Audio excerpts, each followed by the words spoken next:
दूसरा इतिहास ग्रंथ अध्याय 13। अबिया।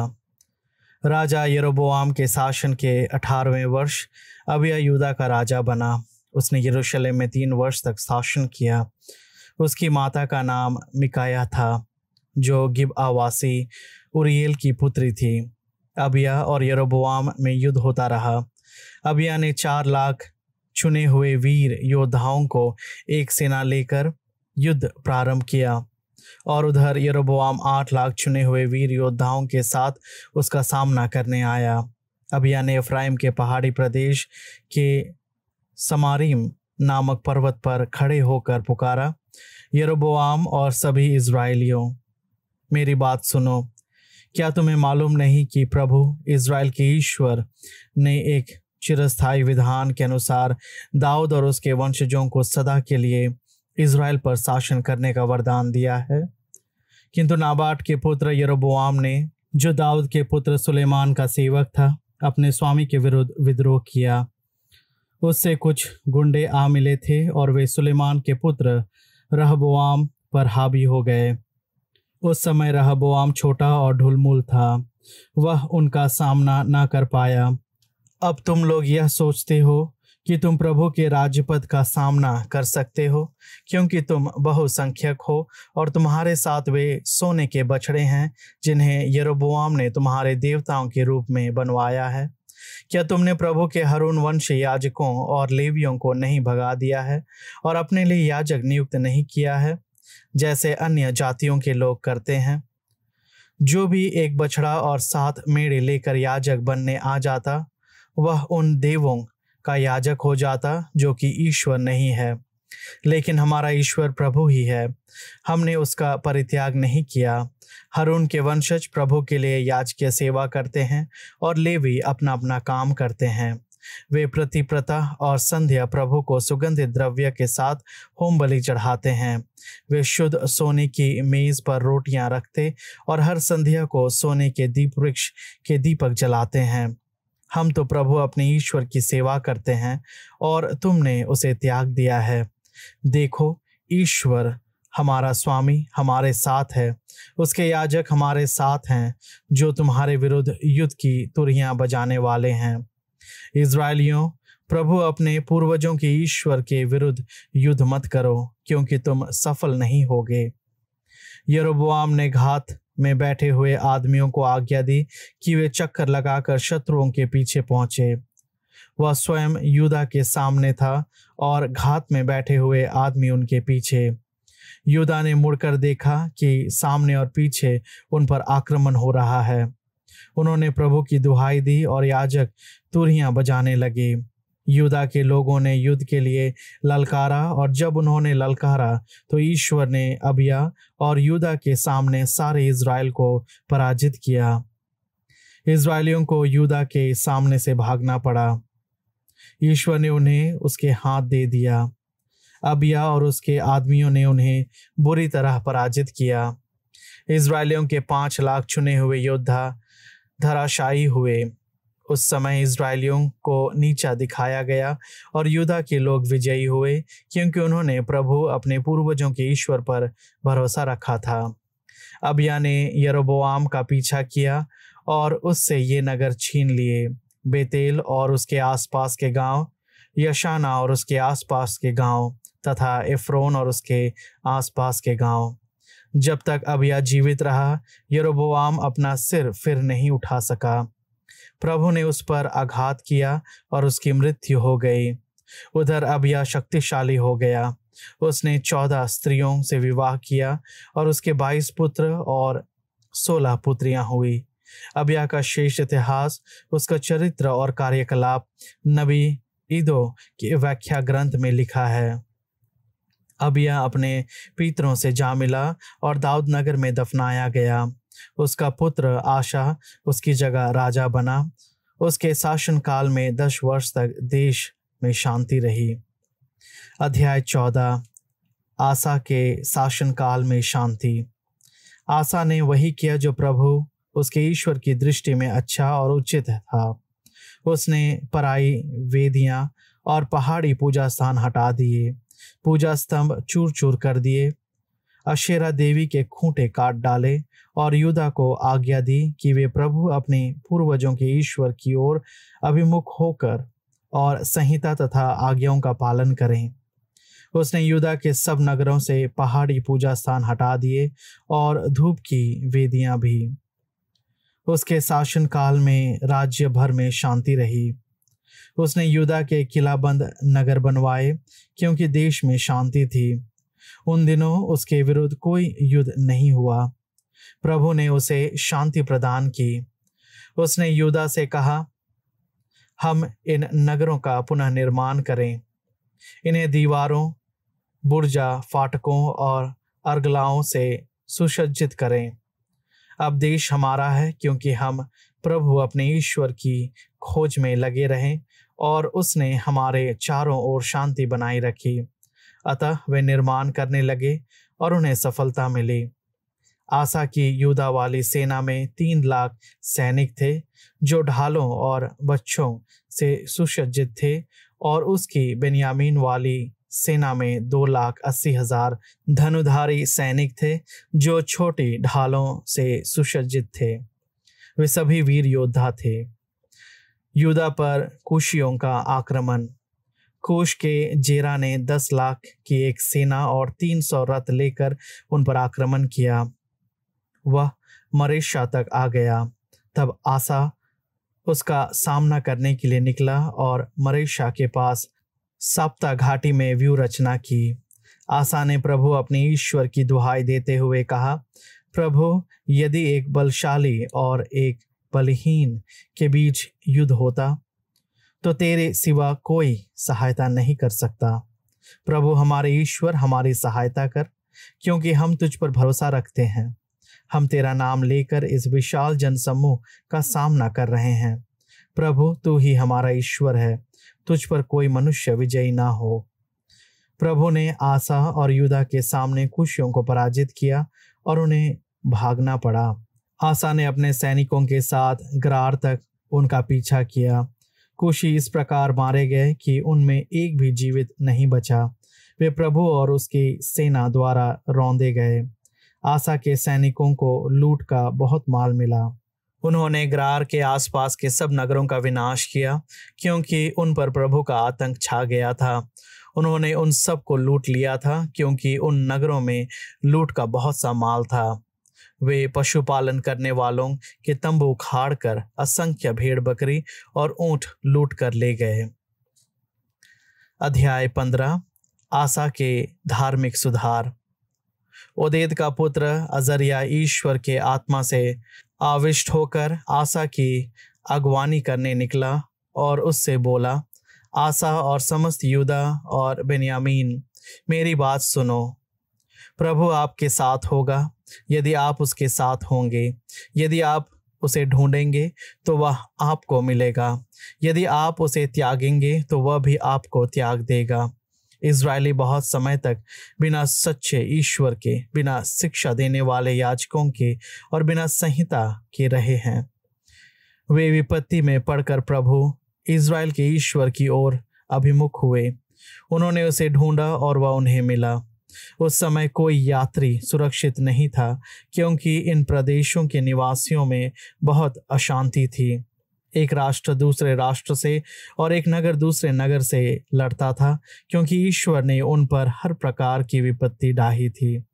किंतु आप सुदृढ़ बने रहें और हाथ पर हाथ धरे मत बैठें, क्योंकि आपको अपने परिश्रम का फल मिलेगा।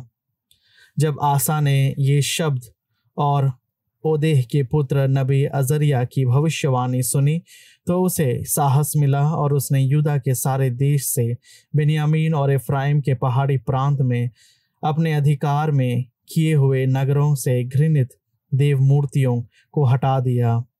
उसने प्रभु के मंडप के सामने अवस्थित प्रभु की वेदी का पुनः निर्माण किया। तब उसने सारे यूदा और बेन्यामीन के सभी निवासियों को एकत्र किया और एफ्राइम, मनसे और सिमओन के आए हुए लोगों को भी, क्योंकि इज़राइल के बहुत से लोग यह देखकर उसकी शरण में आए थे कि प्रभु उसका ईश्वर उसके साथ है। वे आसा के शासनकाल के 15वें वर्ष के 3 महीने में यरूशलेम में एकत्रित हुए।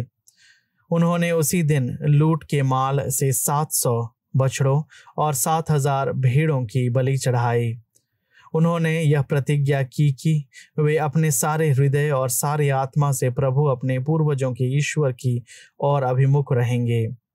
जो प्रभु इज़राइल के ईश्वर की ओर अभिमुख ना हो वह मार डाले जाए, चाहे वह छोटा हो या बड़ा, पुरुष हो या स्त्री। उन्होंने तुरहियां और नरसिंगे बजाते हुए ऊंचे स्वर से प्रभु की शपथ ली और समस्त यूदा उस शपथ के कारण आनंदित हुआ। उन्होंने सारे हृदय से यह शपथ ली थी और वे पूरे मन से प्रभु को ढूंढते रहे। इसलिए उन्हें प्रभु मिला और प्रभु ने उन्हें चारों ओर शांति प्रदान की। राजा आसा ने अपनी दादी माका को राजमाता के पद से हटा दिया, क्योंकि उसने घृणित अशेरा देवी का खूंट बनवाया था।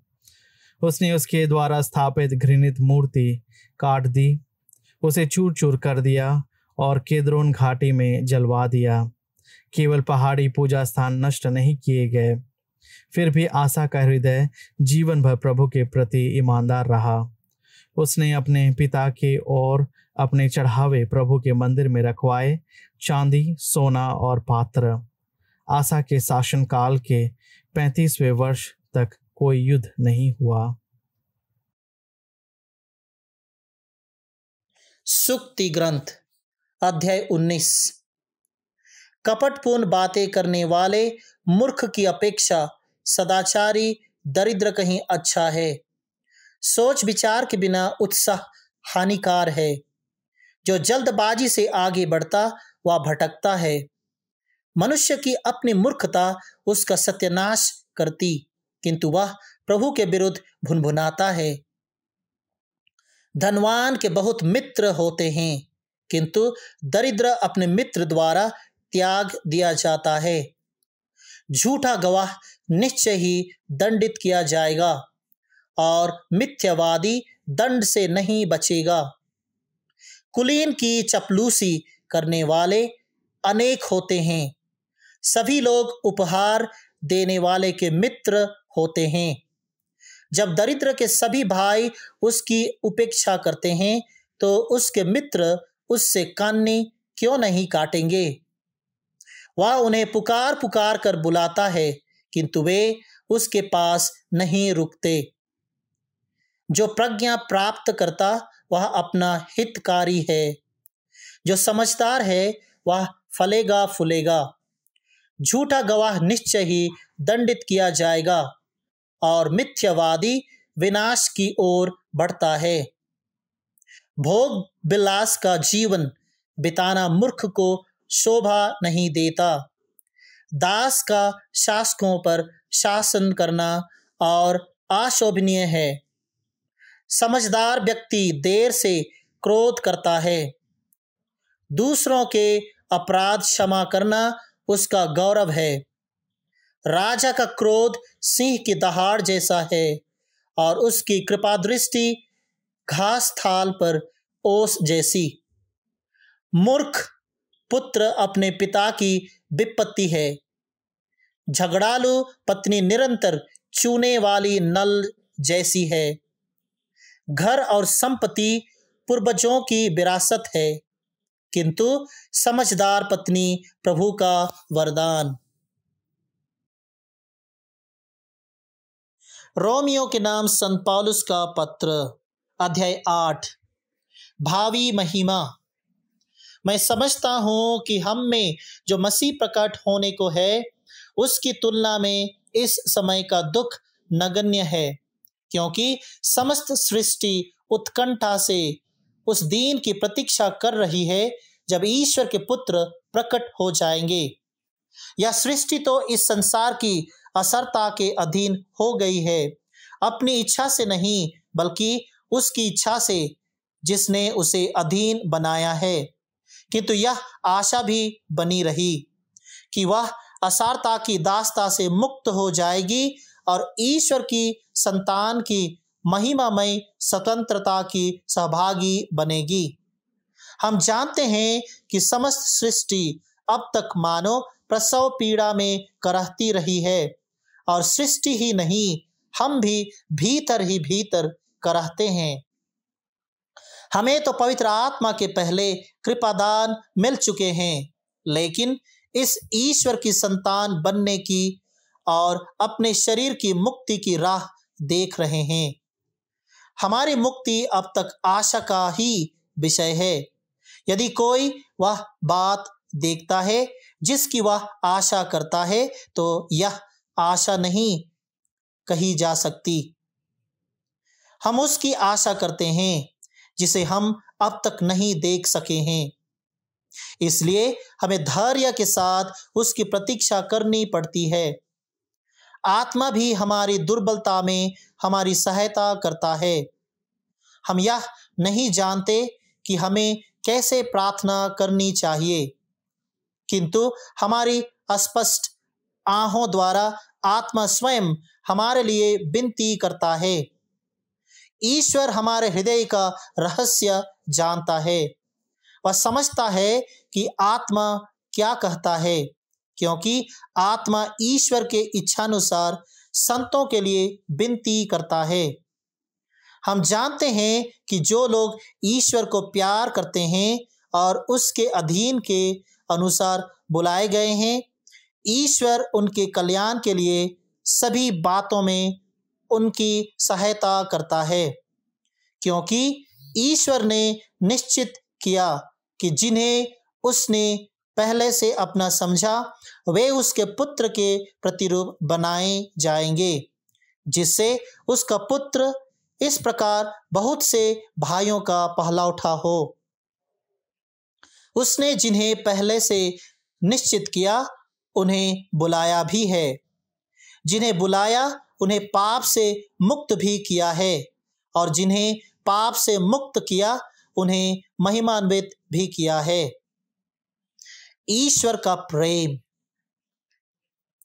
और कहना ही क्या है। यदि ईश्वर हमारे साथ है तो कौन हमारे विरुद्ध होगा। उसने अपने निजी पुत्र को भी नहीं बचाया, उसने हम सबों के लिए उसे समर्पित कर दिया, तो इतना देने के बाद क्या वह हमें सब कुछ नहीं देगा। जिन्हें ईश्वर ने चुना है उन पर कौन अभियोग लगा सकेगा। जिन्हें ईश्वर ने दोष मुक्त कर दिया है उन्हें कौन दोषी ठहराएगा। क्या ईसा मसीह ऐसा करेंगे?